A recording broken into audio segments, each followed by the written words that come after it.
7월 17일 오늘의 말씀은 이사야 6장 1절에서 13절입니다.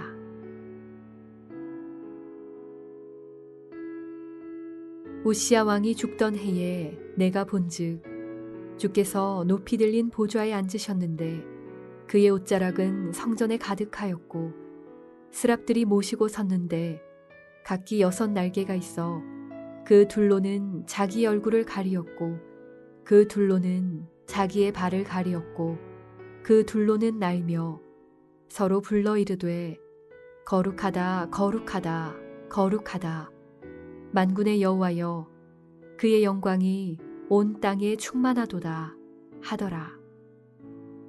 이같이 화답하는 자의 소리로 말미암아 문지방의 터가 요동하며 성전의 연기가 충만한지라. 그때에 내가 말하되 화로다 나여 망하게 되었도다. 나는 입술이 부정한 사람이요 나는 입술이 부정한 백성 중에 거주하면서 만군의 여호와이신 왕을 배웠음이로다 하였더라.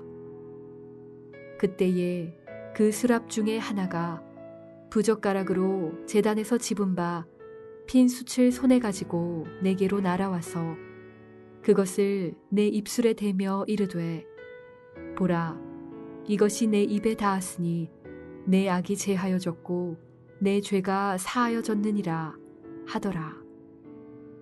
내가 또 주의 목소리를 들으니 주께서 이르시되 내가 누구를 보내며 누가 우리를 위하여 갈꼬 하시니 그때 내가 이르되 내가 여기 있나이다 나를 보내소서 하였더니 여호와께서 이르시되 가서 이 백성에게 이르기를 너희가 듣기는 들어도 깨닫지 못할 것이요 보기는 보아도 알지 못하리라 하여 이 백성의 마음을 둔하게 하며 그들의 귀가 막히고 그들의 눈이 감기게 하라. 염려하건대 그들이 눈으로 보고 귀로 듣고 마음으로 깨닫고 다시 돌아와 고침을 받을까 하노라 하시기로 내가 이르되 주여 어느 때까지니이까 하였더니 주께서 대답하시되 성읍들은 황폐하여 주민이 없으며 가옥들에는 사람이 없고 이 토지는 황폐하게 되며 여호와께서 사람들을 멀리 옮기셔서 이 땅 가운데 황폐한 곳이 많을 때까지니라.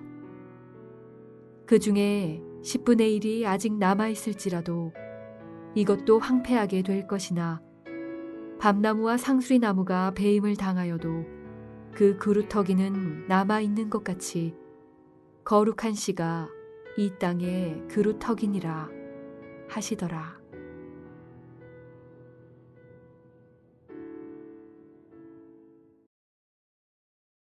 함께 기도하겠습니다.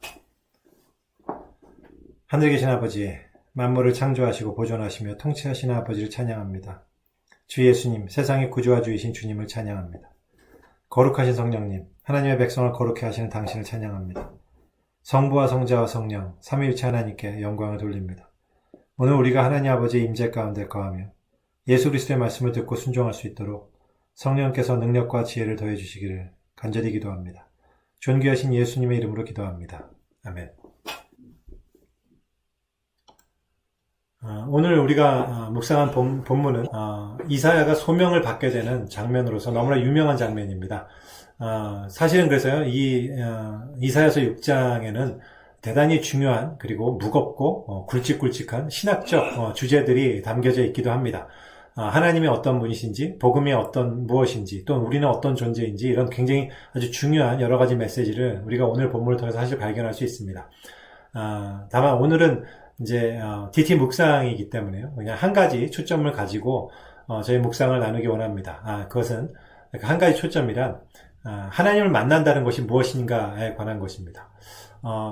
복음주의가 지니고 있는 중요한 특징 중에 하나는 바로 하나님과의 인격적인 만남입니다. 오늘 본문을 보면요, 오늘 본문에는 선지자 이사야가 개인적으로 경험했던 하나님을 만난 사건, 담고 있습니다.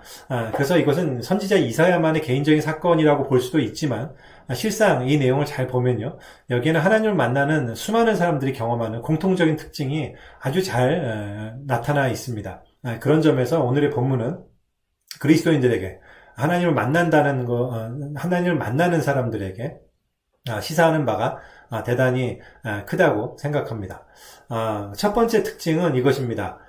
절망적 상황 가운데 하나님을 만나게 된다는 것입니다. 오늘 장면은 이렇게 시작됩니다. 1절입니다. 우시야 왕이 죽던 해에 내가 본즉. 이사야가 성전에서 하나님의 영광과 그 임재를 발견하고 하나님을 만나게 됐던 때는 우시야 왕이 죽던 해였습니다. 그런데 이것은 단순히 그냥 시기적 얘기를 하는 것은 아니라 이것이 얼마나 중요한 사건인지를 알려주고자 기록되어 있습니다. 우시야라는 왕은 유다 왕국의 아주 위대하고 강력한 왕이었습니다. 당시에는 강국이었던 아수르가 이제 특별히 그때 왕이었던 디글랏빌레셀 3세로 인해서 굉장히 많은 침략 전쟁을 펼칠 때입니다.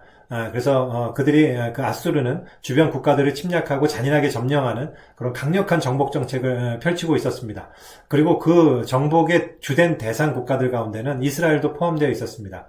근데 당시의 아수르의 기록을 살펴보면요, 이런 아수르의 침략에 순응하지 않고 저항하는 세력의 목록이 있는데요, 그 목록에 첫 번째로 기록되어 있는 왕이 바로 이스라엘의 우시야 왕이었습니다. 유다의 우시야 왕입니다. 그래서 그 정도로 우시야는 이 어려운 상황 속에서도요, 유다 왕국을 아주 든든히 지켜내고 있었던 것이었습니다. 근데 중요한 것은 이 왕이 죽었다는 것입니다.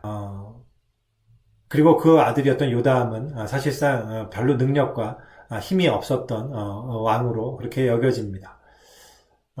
요시야 왕이 죽었을 때 이 이스라엘 백성들과 이사야가 느꼈을 좌절감과 공포감, 그것은 어땠을지 충분히 우리가 상상할 수 있습니다. 엄청난 공포였을 것입니다. 그리고 그 절망감 속에서 이사야는 성전에서 기도했던 것으로 보입니다. 그리고 그때 하나님을 만나게 됩니다. 물론 이러한 특징은 하나님을 만나는 모두에게 해당되는 것은 아닙니다. 그럼에도 불구하고 참 많은 사람들이 절망적 상황 속에서, 다시 말해서 자기가 의지하던 것들이 다 무너졌을 때, 그런 절체절명의 순간에 하나님을 경험하는 것은 사실입니다. 이것은 단순히 두려움 때문에 벌어진 나의 종교적 의존성을 이야기하는 것만은 아니라고 생각합니다. 우리는 기본적으로 내가 의지하던 것들, 특별히 자아, 나의 능력과 내가 할 수 있는 것들이 다 무너진 때야 비로소 우리의 심령이 겸손하고 통회하는 심령으로 바뀌기 때문입니다. 그리고 바로 그 비참하고 통회한 심령만이 하나님을 인식할 수 있는 그 영의 눈이 뜨이는 그런 상태이기 때문입니다.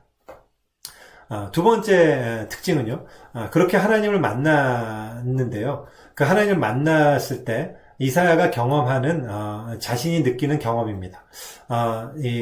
그 절망의 상황, 그 상황이 아주 암울한 상황 속에서 참된 하나님을 만나게 되었는데요, 그 참된 하나님을 만나게 될 때요, 중요한 그 결과는 상황과는 전혀 관계없이 나라는 존재의 멸망을 인식하게 된다는 사실입니다. 하나님을 만난다는 것은 내가 부딪힌 이 상황의 문제를 해결해 주시는 하나님을 경험하는 것이 아닙니다. 사실 현대 기독교의 문제 중에 굉장히 큰 문제 중에 하나가 하나님과의 만남을 굉장히 강조는 하지만 그 만나는 하나님이란 존재가 단지 내 문제를 해결해 주시는 하나님, 나를 섬기기 위해서 존재하는 하나님인 경우가 대단히 많다는 사실입니다. 사실 물론 하나님이 그런 역사를 하지 않으시는 건 아닐 겁니다. 하지만 참된 하나님, 진짜 우리가 정말로 하나님을 만나게 될 때 우리가 경험하는 것은 그러한 하나님이라기보다는요, 거룩하신 하나님을 만나는 것입니다. 정말 하나님을 만난다는 것은 거룩하신 하나님을 만나는 것입니다. 그리고 그 하나님의 거룩 앞에 나 자신이 얼마나 더럽고 추하고 비참한지를 알게 되는 것입니다. 창세기에 보면 야곱이라는 인물이 나옵니다. 그 야곱이 정말로 하나님을 만나는 사건은 28장에서의 베델에서의 돌베개 사건이 아니라, 그때도 물론 하나님을 만난 것이지만 그것은 하나님을 만났다고 할 수 없습니다. 오히려 32장에 나오는 야복강 사건에서 그것이 바로 참된 하나님을 경험하는 사건이라고 할 수 있습니다. 그것과 마찬가지입니다. 이사야가 경험했던 것도 그것입니다. 이런 상황 속에서 우시야 왕이 죽고 절체절명의 순간 속에서 이사야는 하나님을 만납니다. 그런데 그때 이사야가 이렇게 말합니다. 5절입니다. 그때 내가 말하되 화로다 나여 망하게 되었도다. 나는 입술이 부정한 사람이요 나는 입술이 부정한 백성 중에 거주하면서, 여기서 망하게 되었다는 말의 그 원어적 의미는 이사야가 자신이 앞으로 망할 것이라고 생각했다는 얘기가 아닙니다. 이것은 이미 완전히 멸망한 존재임을 발견하게 되었다는 의미입니다. 그래서 이사야는 자기가 선지자로서 하나님의 말씀을 대언하고 이 패역한 백성들을 위해 기도하는 존재라고 스스로 생각했었습니다. 하지만 실상 하나님을 만나고 봤더니 오히려 자기는 기도를 할 수도 말씀을 선포할 수도 없는 자요, 자기가 오히려 그 타락한 백성과 전혀 다를 바 없이 바로 멸망 가운데 있는 존재임을 발견하게 되는 것입니다. 이것이 또한 하나님을 만난 자들의 공통적인 고백입니다. 바로 이것이 우리가 깨어짐이라고 말하는 것이고 회개라고 하는 것이고, 또한 다른 한편으로는 가난한 심령이라고 이야기할 수 있을 것입니다. 그런데요, 세 번째 특징이 등장합니다. 이렇게 하나님 앞에서 허물어질 때 놀라운 하나님의 은혜를 경험하게 되는데요, 그 은혜는 바로 죄사함의 은혜라는 사실입니다. 그 서랍 중에 하나가 부젓가락으로 제단에서 집은 바 핀 숯을 손에 가지고 내게로 날아와서 그것을 내 입술에 대며 이르되 보라 이것이 네 입에 닿았으니 네 악이 제하여졌고 네 죄가 사하여졌느니라 하더라. 여기서 스랍 천사의 입에 댄 그 숯이 제단에서 집은 것이라는 사실이 대단히 중요하다고 생각합니다. 다시 말해서 제단에서 집어왔다는 것은 재물을 태운 불이었고 곧 희생제사에 의해서 바로 이 죄사함의 효력이 발생되었음을 의미하고 있습니다. 이것은 이사야뿐만 아니라 바로 우리에게도 정확히 적용되는 이야기입니다. 우리가 하나님을 만나고도 여전히 이렇게 생명을 가지고 새로운 소망으로 살아갈 수 있는 유일한 이유는 십자가에서 제물이 되셔서 하나님 앞에 완전히 태워지신 그 주님의 불, 그 성령의 불이 우리에게 닿았기 때문입니다. 우리를 정결케 하셨기 때문입니다. 이것이 또한 하나님을 만나는 자들의 세 번째 특징이라고 할 수 있습니다. 그런데요, 또한 네 번째 특징이 등장합니다. 이러한 하나님의 만남은 이것으로 끝이 아닙니다. 8절에 이렇게 되어 있습니다. 내가 또 주의 목소리를 들으니 주께서 이르시되 내가 누구를 보내며 누가 우리를 위하여 갈고 하시니 그때 내가 이르되 내가 여기 있나이다 나를 보내소서 하였더니, 하나님과의 만남에서 또 하나의 중요한 특징은 하나님의 한탄을 듣게 된다는 사실입니다. 다시 말해서 하나님의 소원을 알게 된다는 사실입니다. 여기서 이사야가 나를 보내소서라고 한 것은 억지로 하거나 이사야가 가지고 있는 기질 때문에 나온 그냥 자연스러운 반응이, 자기를 거스르고 억지스럽게 나오는 반응이 아닙니다. 이것은 하나님을 만난 모든 사람들에게서 나오는 자연스럽고 기본적인 반응입니다. 우리가 하나님의 은혜를 알게 되고 그 하나님의 은혜를 받게 될 때, 우리는 하나님의 소원을 알게 되고요. 하나님의 소원을 알게 될 때 우리는 그 소원을 이루고 싶은 열망으로 가득하게 됩니다. 이것을 우리는 소명이라고 부르기도 하고 부르심이라고 표현하기도 합니다. 그리고 이 부르심을 따라 살아가는 것이 바로 하나님을 만난 자들의 공통적인 또한 특징이라고 할 수 있습니다.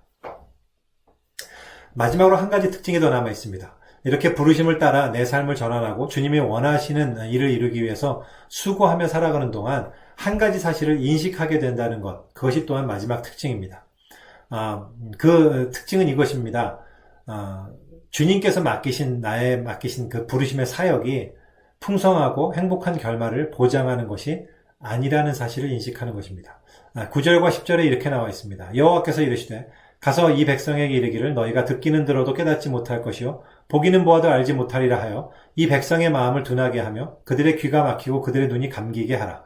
염려하건대 그들이 눈으로 보고 귀로 듣고 마음으로 깨닫고 다시 돌아와 고침을 받을까 하노라. 이 말씀은 그냥 가만히 중립적인 상태로 있던 사람들이 이사야의 저주로 인해서 갑자기 눈이 막히고 귀가 막히는 상태로 만들어진다는 이야기가 아닙니다.